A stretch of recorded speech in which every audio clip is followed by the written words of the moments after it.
Today we're going to be working on this 1968 Mercedes.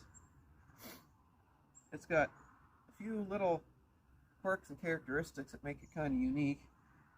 I'm going to get into those in a minute. And it's also because of that it's got some problems that we have to take care of.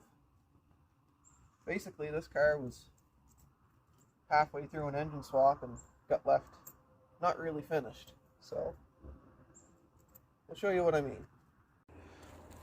So first off, it's a 1968 Mercedes-Benz. Very different car. I had a 3/4 ton 4-wheel drive Chev truck, 95, that I traded for this. And I did like the truck, but it had a severe overheating issue, and I had just gotten the Suburban, so I didn't really need that truck and the Suburban and my C10. So, and I seen this come up, and I said, you know what? When am I going to get a chance to have another 68 Mercedes? So I jumped on it. So the first thing some of you might have noticed is these headlights are a little bit different. So in North America, these are sold with one here and one here. They had kind of dual headlights on each side. Well, if we get inside and have a look,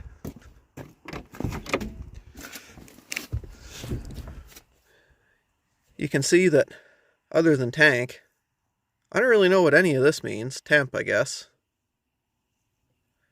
Well, it's also in kilometers an hour. The story I got is that this car was actually imported from Afghanistan into Canada. I'm guessing sometime in the 90s. So it's got Euro spec headlights, the dash is in German. It's actually a 250 SE.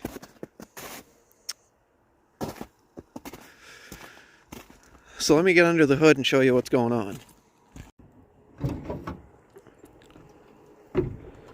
So originally this would have been a 6-cylinder gas, but the previous owner put in an OM616 and the transmission that came out of the same donor car. So it's an OM616 with a 4-speed automatic. And when I got it, it was having shifting issues. Transmission wasn't doing anything. It would go right to 4th gear and that was it. Well, that's because the vacuum line for the transmission, which is supposed to go through the injection pump to get a signal to tell the transmission when to shift. These are fully vacuum. Well, it was just hooked right into the vacuum pump. So it just got full vacuum all the time. And it would go right to 4th gear as quickly as possible. So I fixed that, got that kind of working right. The next issue was that the throttle pedal, you'd push it about halfway without doing anything. So I ended up making this linkage. And it actually works pretty well. So I already fixed those issues, but there's a heap of other problems. For example, old battery tray was there, and that's just sitting there. So one of the other issues is, remember how I said that he put a transmission in, made it to that engine? So you'll have to bear with me because this gets pretty complicated. The original engine and transmission, the transmission was a column shift. Now, the 70s Mercedes that the current engine and transmission came out of would have been a center console shift deal. So none of the linkage is right. So what that means is that basically when you put it in park, that's reverse. When you put it in reverse, that's neutral. Neutral is drive. 4th is actually, third. And so on. Problem being, that now, every time I start this thing, because it has a safety, and it won't let you start it in gear, you have to start it in park. But park is actually reverse, which means that every time you start it, you're starting it in reverse. And then when you park it, you have to go to reverse because there is no park, and put the e-brake on because reverse is actually neutral. And then when you drive it, you go into neutral, which is drive. Do you follow me so far? So, my options, so that I don't have to start it in gear anymore, I either fix the linkage so that I actually get park, reverse, neutral, drive, or I take the safety switch out so that I can start it in reverse, which is actually neutral, and then I don't have to worry about it. The other issue this creates is that when you put it in reverse, that's neutral, which means when you're sitting somewhere just idling and you have it in neutral and you have the park brake on, your reverse lights are on. And when you're trying to back up, you go into park, which is reverse, and then you go to back up and your reverse lights don't work because reverse is actually neutral. Do you follow? Okay, anyway. So that's the main issue I'd like to fix right now with this is, can we get it shifting properly? That's what I'd like to have happen today. That is also very stiff. That needs some lube. Another thing that has to get addressed before I drive this too much is this is not an ideal spot for this battery. You know, the intake is the only thing that's actually holding it from falling down there. So I gotta build some kind of tray for that. Also, if anyone happens to have a lead on a correct air box for this, this is a brake clean cover, hose clamped onto an open orifice where something would have been, and then this is aircraft ducting coming down into this, which is the air box out of a Passat, maybe? Not sure. So, I gotta fix that. Another issue. They just keep piling up here. This is my current glow plug setup. Just a push button. Not bad, you know, push button glow plugs, that's fine, but the way they're wired is a little not the best situation here. This is the old glow plug controller, and we've got a wire going across there and just taped there into a different, and then jammed in the positive, and then we've got these over here with the ground just kind of, you know, there, and then this wire, which is just there, which I think goes to the push button, and it's not good. So I'd like to get that figured out, maybe mount a relay over here to trigger the glow plugs and then wire it up properly and run it through that loom or something. We'll figure something out. Anyway, lots of problems. So I think today I'll put this in the garage. We'll start messing around with it a little bit. So, start process. First off, key on. Then, glow plugs. Make sure the park brake is on. Yeah. Alright. Park, which is reverse. Key, start. Foot on brake. Back to neutral as quickly as possible, which is actually reverse on here. Jiggle the key to make sure it's charging, yeah.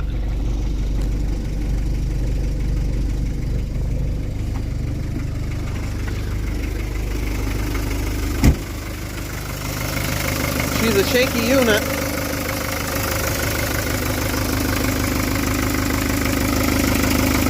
You can see what I mean about that not being ideal.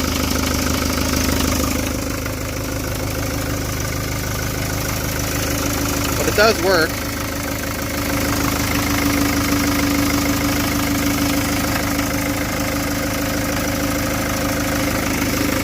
Listen to the difference when you shut the hood on this. I can't believe how much that quiets it down. Okay. Gonna get the garage open, get the 85 Jetta out of there, park it down here by the 86 Jetta, get the 68 Mercedes into the garage. Oh, jeez. It's icy today.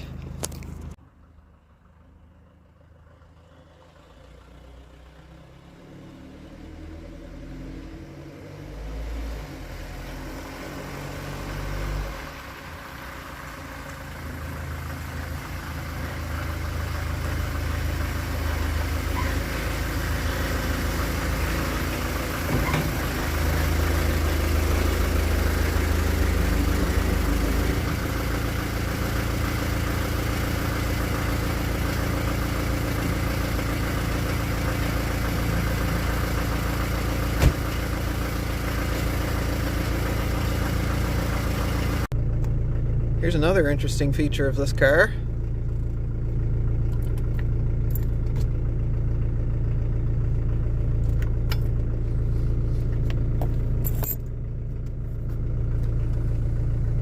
Don't need a key.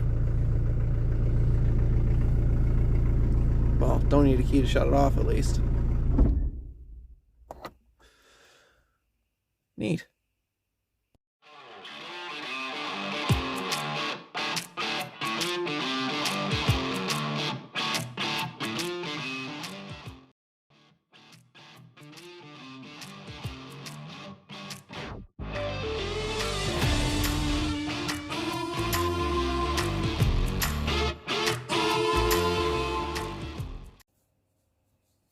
I figured I'd get you in here to look at this linkage situation.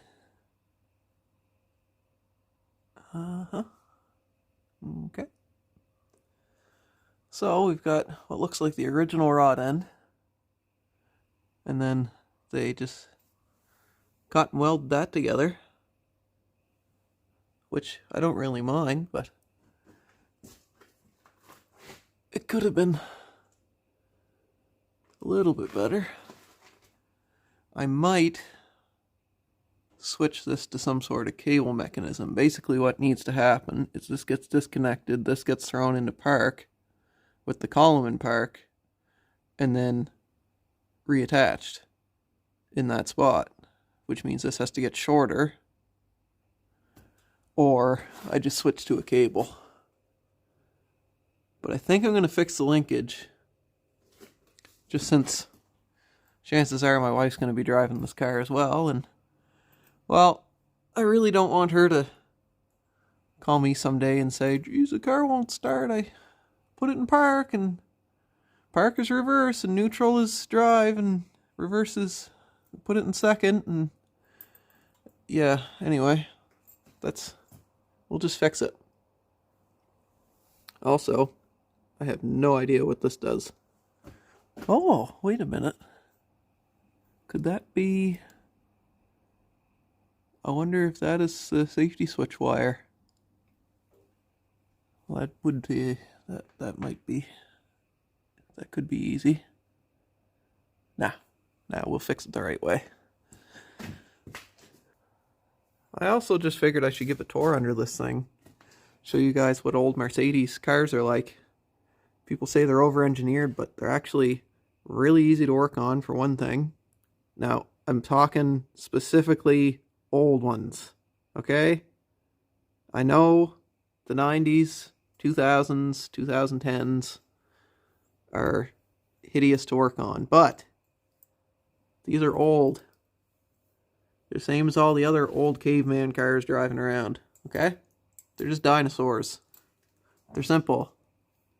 So, they've got a steering box, pitman arm, idler arm. That's all. Rod ends. You follow me? Okay. But they've also got a shock absorber set up. So that's cool. Now, they've also got a drain plug for the torque converter, which can be accessed through there. Now you'd have to rotate the engine over to get it to the right spot, but you can actually drain the torque converter and the transmission on these, which is kind of neat.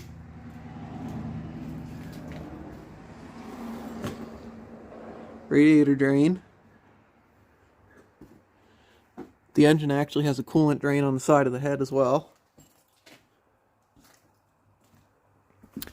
Now, this is a little bit... This took me a minute to wrap my head around. So this is a car from 1968.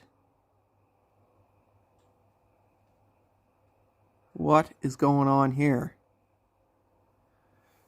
So these have independent rear suspension, but it's a little bit different than you'd think. They don't just have CV joints. See, what happens is this side has a CV, okay? And it's got this big shock absorber, and the whole thing can, you know,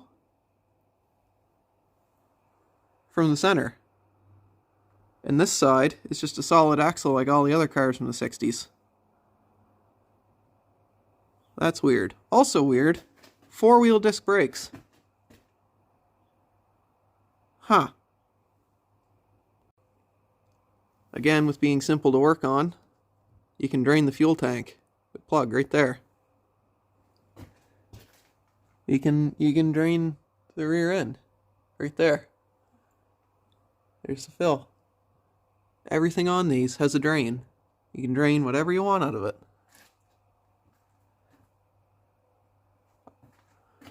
It's honestly amazing how simple these are to work on, but how well they're put together at the same time. So now that I got you under here, there's a couple other issues that we'll talk about. So this flex disc needs to be replaced. They didn't have U-joints, oddly enough, they had these.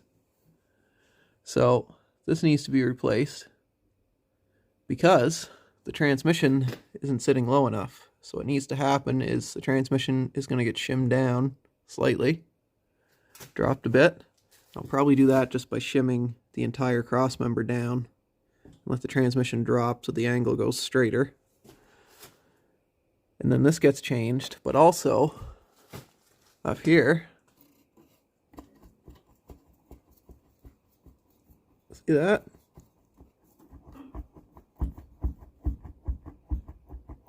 So that needs to get fixed.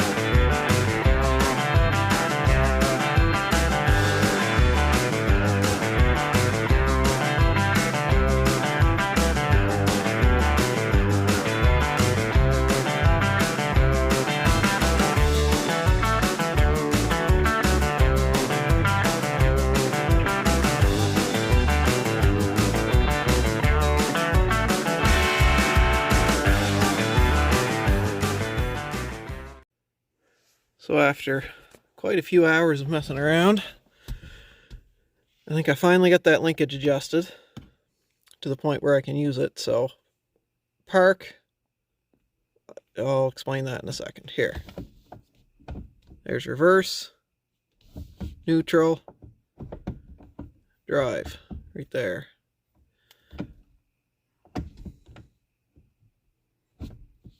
Going into drive is a little sloppy, but it's okay.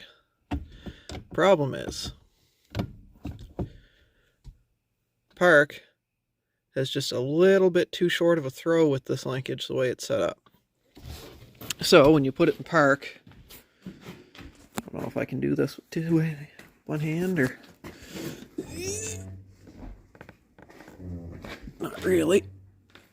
Oh, there you go.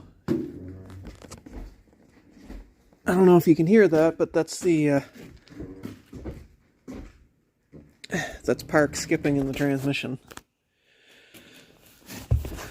But it does have a working park brake, so I'm good with that, I think. So all I did to get that to work was I just kept adjusting the length of that rod end. and I actually moved the position that was in the other hole, so I moved it back, and I had to just keep lining it up in whatever gear I wanted to put it in, and then adjusting this until it worked. So just a lot of frigging around. I'll have to tighten that jam nut up. Yeah, that wasn't too bad. Next up, gotta figure this battery tray situation out. So we got lots of room to deal with this way. I can raise it up a little bit and just build a platform out of some angle iron here for the battery to sit in, and hopefully bring it over this way just a hair so it's not hitting the intake. That'd be ideal. Well, got a little bit of cleaning to do, but I'm thinking we'll use this, build the tray onto it, and then we can swing it out over to here, build it up onto this, and then maybe bolt it to this and put a bolt through back here with a nut cert, and then just let it sit over here perhaps. I'm not sure. We'll figure it out as we go. Found a piece of bed frame out here in the junk pile. That'll do just fine. I've now gotten sidetracked to cleaning out the engine bay of just tidying up wires and stuff. There's apparently a snake living in here at some point, so that's neat. Also, I like the previous owner's choice of just, you know, making every wire he added to the car brown and then just twisting the wires and never actually taping them or anything. This is good stuff. That one's brown, and that's brown, and also, you know, that's brown. So it's cool. Anyway, I'll get it sorted out. So there is my battery tray. Should work fine. So I'm going to weld that leg onto one corner of the battery tray that's going to sit here. The other end's going to get bolted to this. The only thing I need to do is I need to make a little bit of clearance right about here. So Mercedes purists, I am really sorry. Sincerest apologies for what I'm about to do.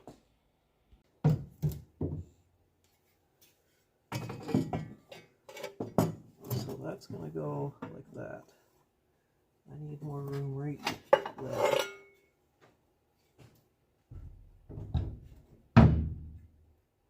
Right there.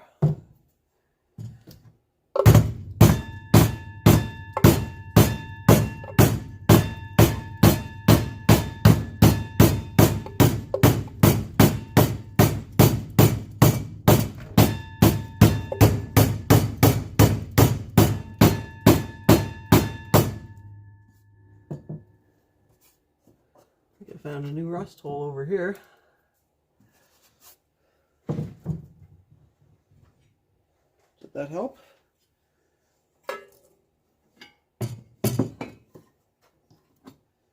Oh yeah, actually. Just a little bit more and I think I'll have it.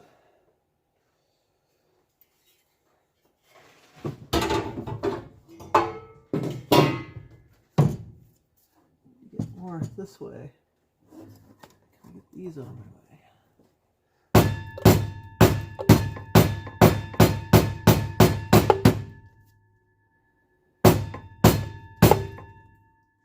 Need something to dimple it in a little bit better. This. Get it right there.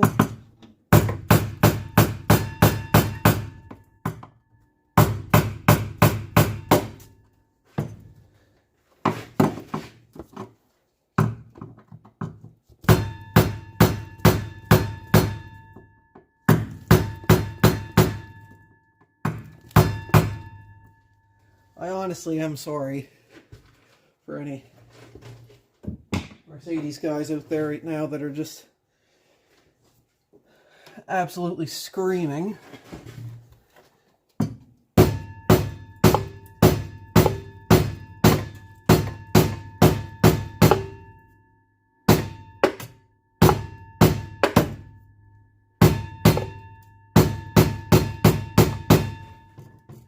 About as good as I'm gonna get, I think.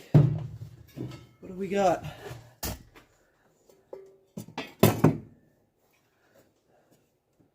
That gained me about a 1/4 inch, which is probably all I needed. I could move that out of the way. Get a little bit more even. Maybe I will. So that's where the battery's going to sit. Shouldn't be hitting that anymore. It's going to be close, but it won't hit. I can put a bolt through there. I can bolt that leg in down there. And that's where it'll sit. Well, it's in. It's solid. I'm moving the whole car. So that's good. Time to see if it fits with the battery in and I can get the hood shut. So, turns out this bolt sticks out enough that the battery won't fit in here anymore. So, that bolt is going to get the head cut off and become a stud, which I can then put that nut onto, and it'll be fine.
Alright, now let's see if the battery fits again.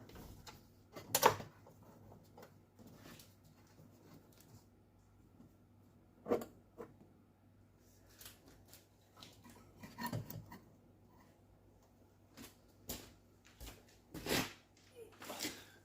really wish the battery wasn't so heavy. Oh.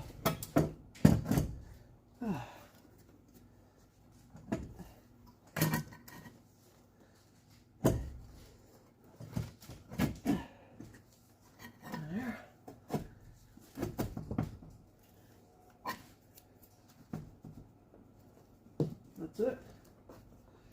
It's in. Ooh, I don't know about that clearing the hood though. I guess we'll see. It's gonna be close. Alright. I got my camera stuck under the hood. Hopefully it stays in place.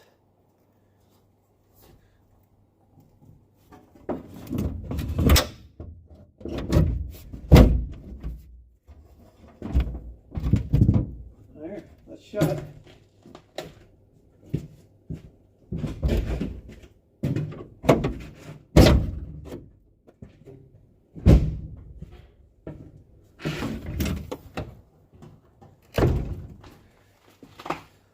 Let's see if it touched. Well, battery is in. It is mounted solid. It's got clearance from the intake. I think tomorrow if I'm in town I'm going to get a new end and shorten this negative because it doesn't need to be, well, that long. That's a little excessive. And then I got to start figuring out, where do I put that? I don't know what it does. This one back here that the hinge for the hood is most likely landing on, but most of this was already like that when I got the car, so I don't know if it's really that big of an issue since it all works. This is also a mess of just cut and spliced wires down here. I have no idea. So rather than fix it, I'm going to ignore it. I'll shorten this, and then tomorrow I'm going to make a glow plug harness so that we can get rid of that mess and this, which is spliced into this, which then goes over to here, and that was just jammed in the battery, and there's a push button under the dash, and there's 5 brown wires coming out of that spliced into 3 other wires, and it's just a mess over there. Anyway, so I'm going to get rid of all that and simplify it. Put a 12-volt solenoid over there, push button for the trigger, and then power from there over to here, put a terminal end on, snap it onto the battery post. It'll be a lot better. Alright, gonna out to the hardware store and see if I can find myself a new battery connector. Brought my wallet with me. We'll see what we can find back here. I think this old van got what I'm looking for. Oh, well, that's good. I want one of the ones with the little clampy thing. There we go. That's the one. I'll just get my wrench and remove this.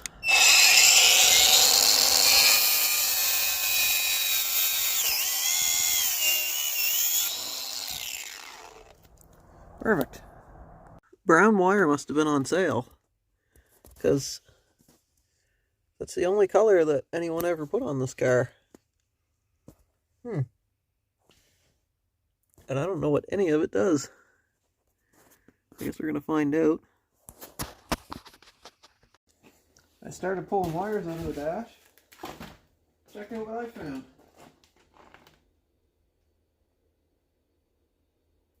That's awesome. I thought those didn't work.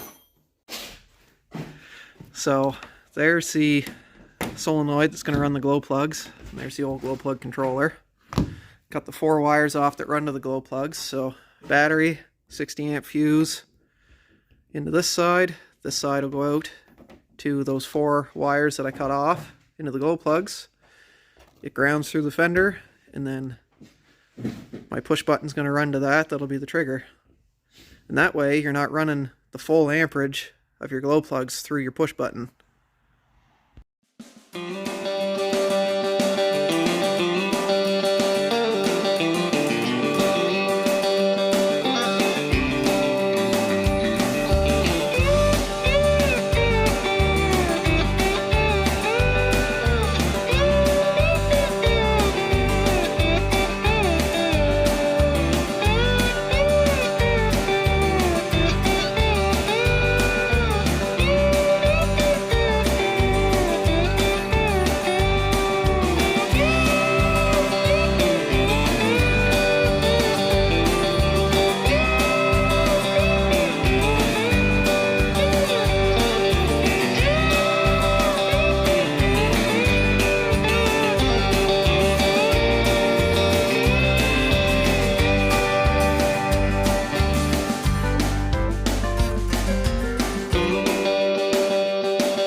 So what I'm going to do now is I'm going to run power, fused power from the battery in through to the push button and back out to that solenoid. But I need some wire, so staying with tradition, I'm going to pick through this 30 acres of brown wire that I have and make that work.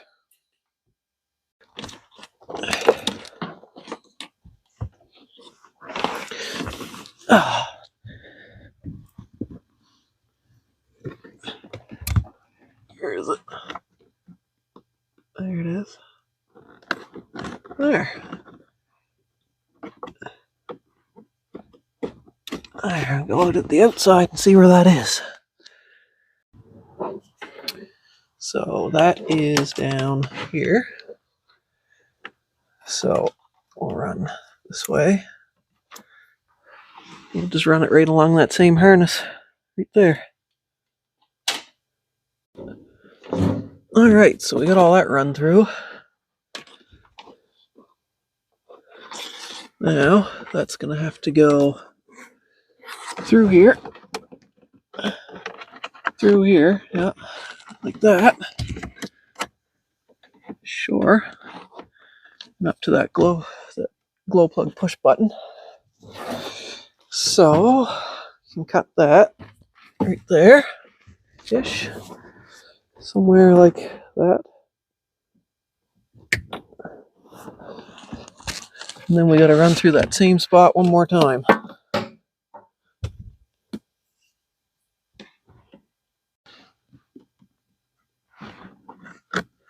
I don't know why I'm using all brown wires again, but it worked for the last guy, so I mean, it'd be kind of a waste to not use it when you think about it.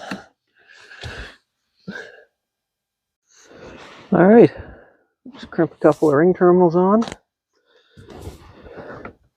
and stick the push button back on. We should have glow plugs again.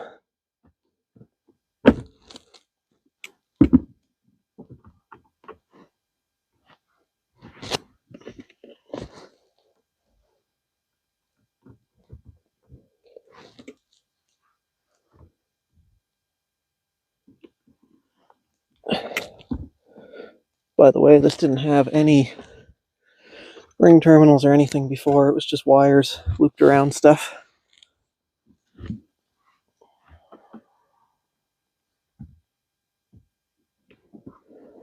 No fuses. No nothing. If you remember, the glow plug controller setup was just zip tied to the front of the engine. Shaking around and doing its thing. So, even though this is bypassing the entire original setup, it still should be a little bit safer in terms of not burning the car to the ground.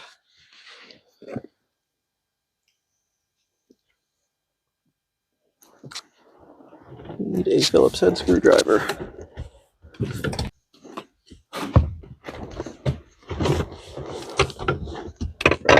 That's the way it was before.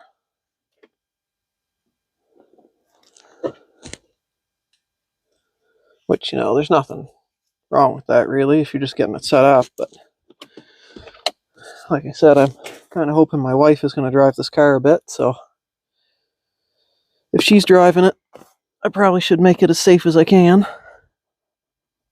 Please don't fall. There we go.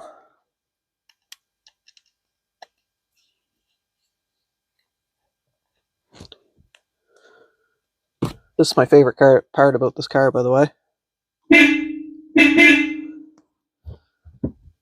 The horn is awesome in it.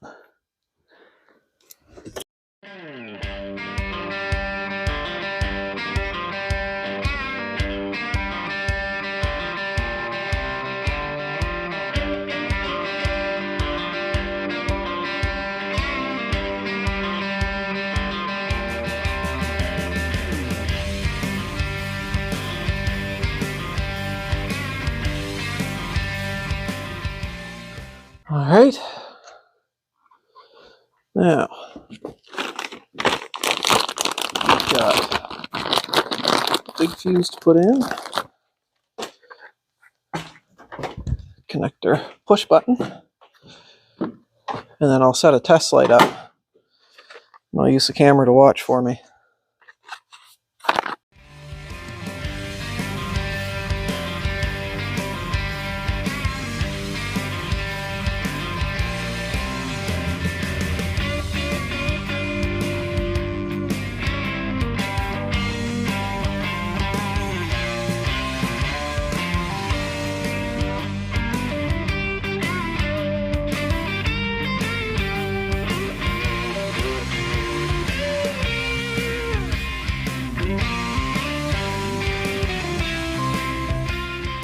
Alright, so I've got my test light set up.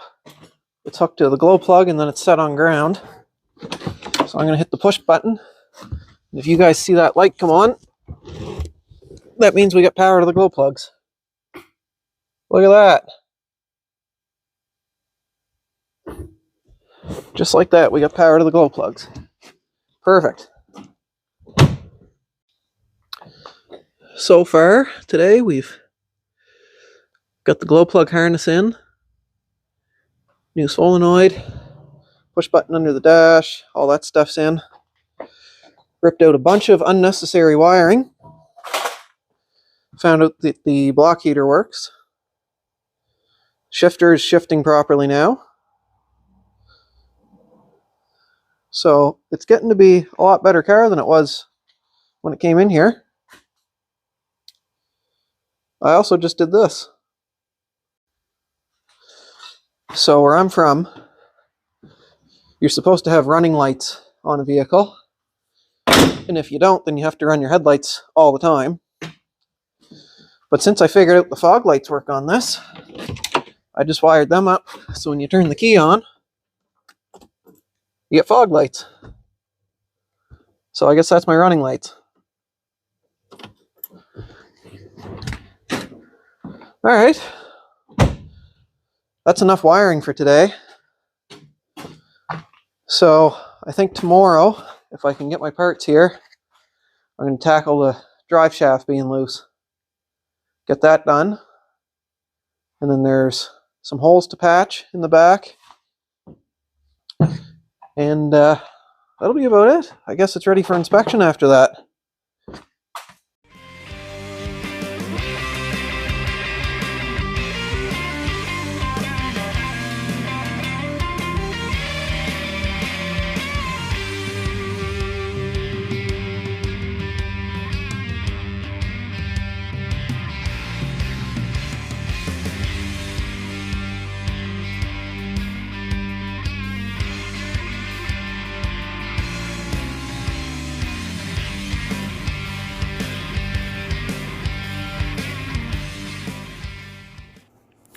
So, drive shaft is out. This is, inside there's the bearing that needs to be changed. I don't know, it's probably hard for you guys to see, but there's quite a bit of play in that. So, that needs to be fixed. I have the new rubber in the housing. So there's the new housing. And there's the new rubber bushing, there's the old one. You can see that that was flattened right out. So that one's no good. New one. There's the housing for it. I'll have to take that apart and change that bearing. Then that can all go back together. We also got the flex disc out. And the front shaft for the drive shaft is out in my car. I'll show you that in a minute. But this, as you can see, is pretty bad. Not much good. It's actually distorted. It's not even straight anymore. You see that? So, no good. So, here's the predicament I'm in. This is the front part of the drive shaft. As you can see, this hole is wallered out pretty bad. These ones aren't too bad, but besides that, to put the correct flex disc in it, to fit that W123 70s Mercedes transmission. These are not going to be the right size to fit into there like they should. It fits the transmission end. See, 3 of them go into the transmission, 3 of them go into this. So what I'm going to do is, I know a guy that does machine work. I actually bought a snowmobile off of him a while back, and I'll go to him and see if he can machine those out so that that fits precisely into them. And then I might even see if he can build some bushings for the bolts if I need them. And then I should be able to get that back together. Well, I don't know when I'm going to get those parts figured out, get the machine work done, so that'll have to do it for this episode. We've got quite a bit done with it since I got the car. Before I started making this video, I fixed the throttle linkage in the vacuum system, so we got the transmission working right, and we got full power through the engine. Well, as much power as a 4-cylinder 70s diesel Mercedes can make. Probably about 20. Anyway, we got a battery tray put together. I figured out the shift linkage, so my wife might be able to figure out how to drive it now. We got the glow plug harness figured out. Got power to them. It's safe. I got daytime running lights figured out. Got the drive shaft started.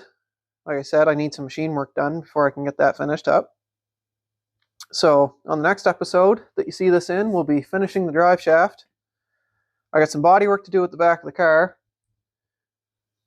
We're going to change all the fluids in it, or at least check them, make sure everything's good. And I suppose before I send it down the road with my wife driving, I probably should, pop the wheels off, have a look at the brakes, wheel bearings, bushings, that kind of thing. But I really don't think there's anything too loose on it. I've driven it a little bit and there doesn't seem to be anything wrong.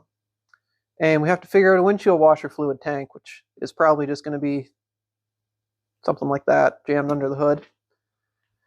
Anyway, if you liked the episode, leave a like, comment, subscribe, all that stuff.